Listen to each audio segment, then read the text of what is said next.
현재 서울의 기온은 영상 4도까지 오르면서 온화한데요. 한낮에도 서울 기온은 8도까지 오르는 등 예년보다 온화한 날씨를 보이겠습니다.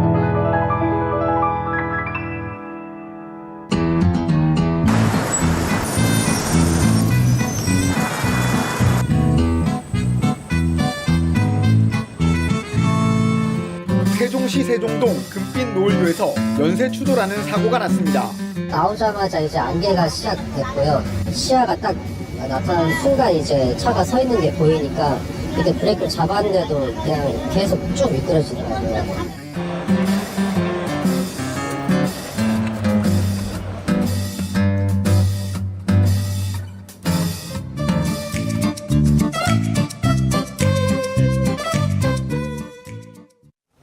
이 주 전쯤이었나요? 그때는 정말 추웠는데 이번 주에는 대체로 포근했습니다. 주말에 그런데 날씨가 다시 추워진다고 하고요.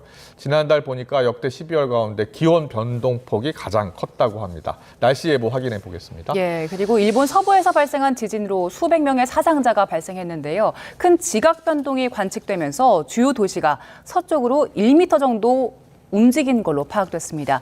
관련해서 김진도 기상재난 전문 기자와 알아보겠습니다. 어서 오세요. 안녕하세요. 안녕하세요. 네.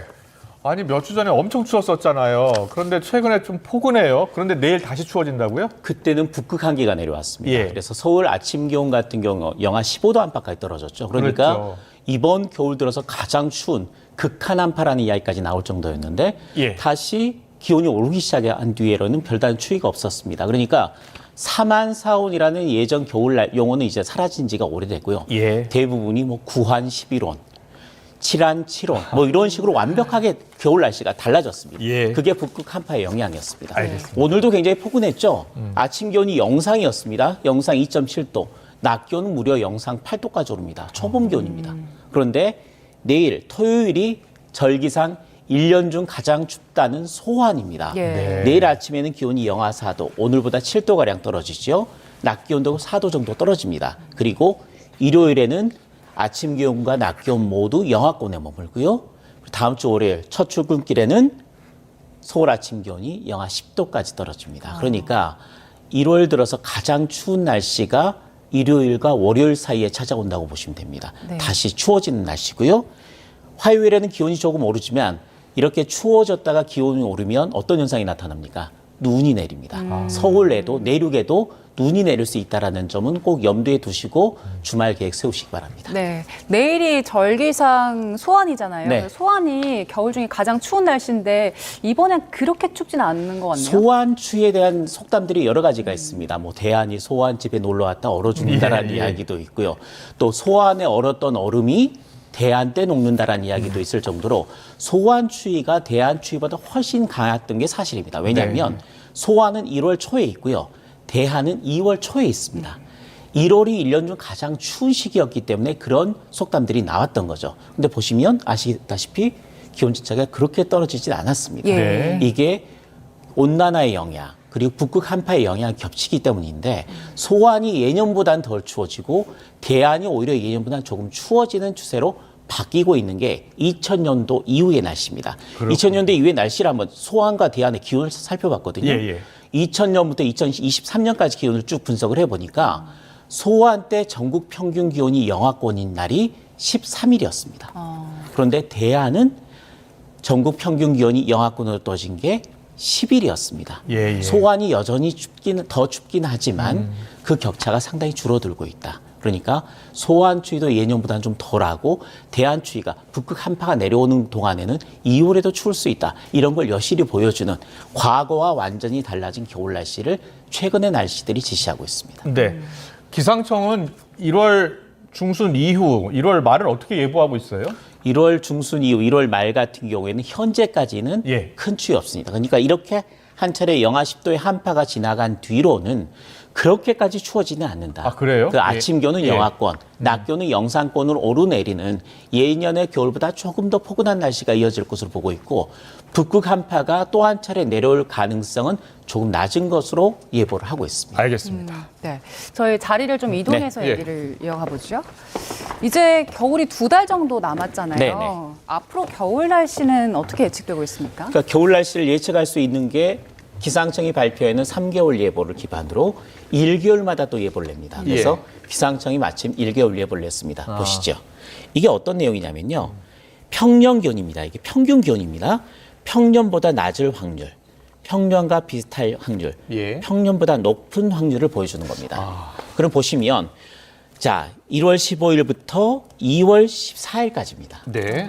앞으로 1개월 동안 자, 초반에는요. 평년과 비슷하거나 조금 높은 확률이 높습니다. 그렇네요. 두 번째 주에도 평년과 비슷하거나 조금 높습니다.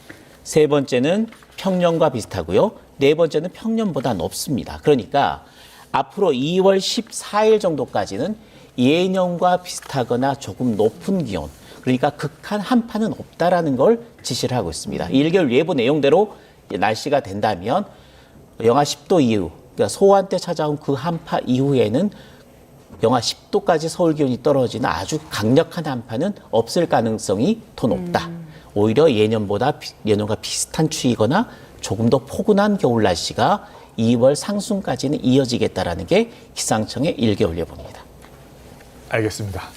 자, 겨울철 예보까지 좀 살펴봤고, 그리고 김진우 기자가 출연할 때마다 우리 겨울철 도로의 살얼음 조심해야 된다라고 네네. 이야기하셨잖아요. 맞습니다. 세종시에서 큰 사고가 났어요.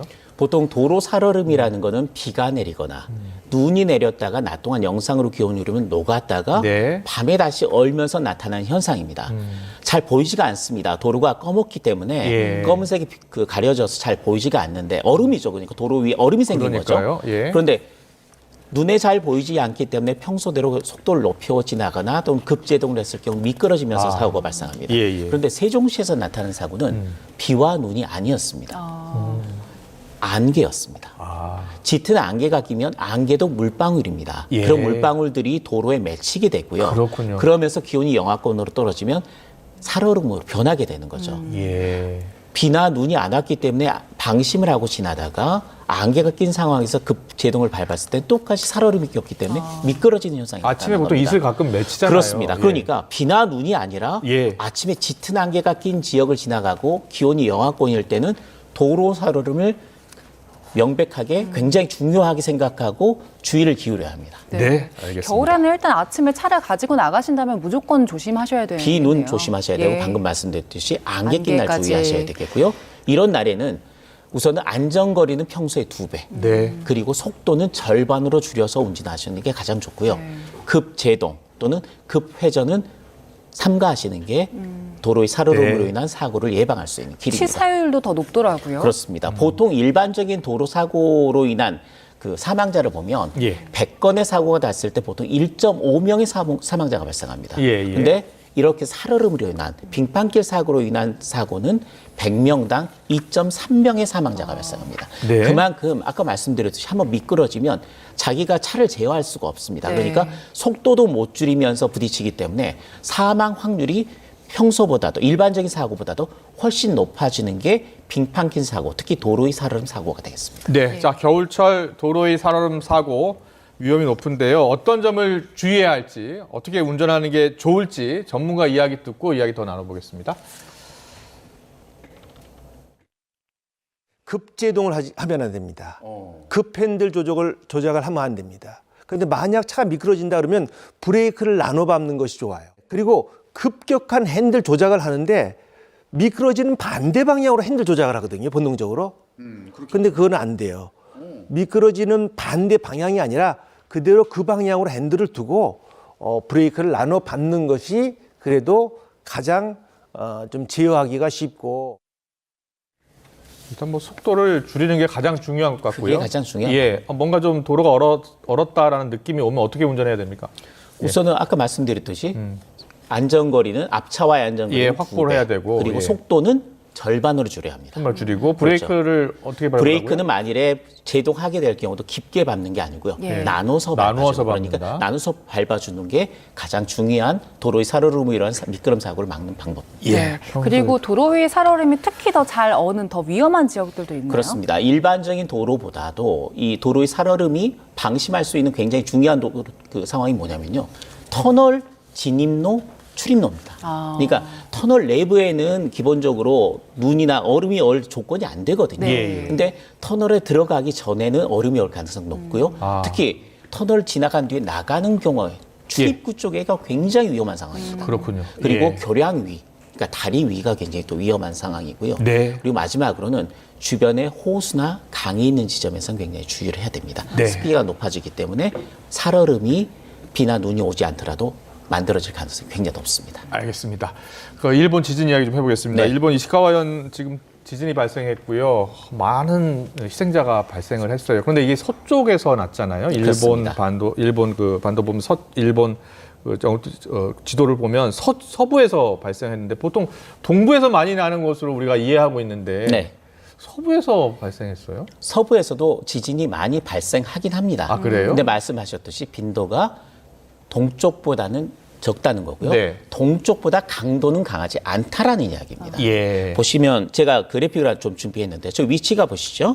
위치가 이시카와현 바로 붙은 지역에서 나타났습니다. 보시면 여기가 노토반도고요. 예. 이 주변이 이시카와현입니다. 예. 그런데 이 상황에서 지진이 났기 때문에 내륙에서 굉장히 가까운 해안선 정도에서 났다고 보시면 됩니다. 네. 그런 상태이기 때문에 이 주변에 흔들림으로 인한 피해가 굉장히 컸고요.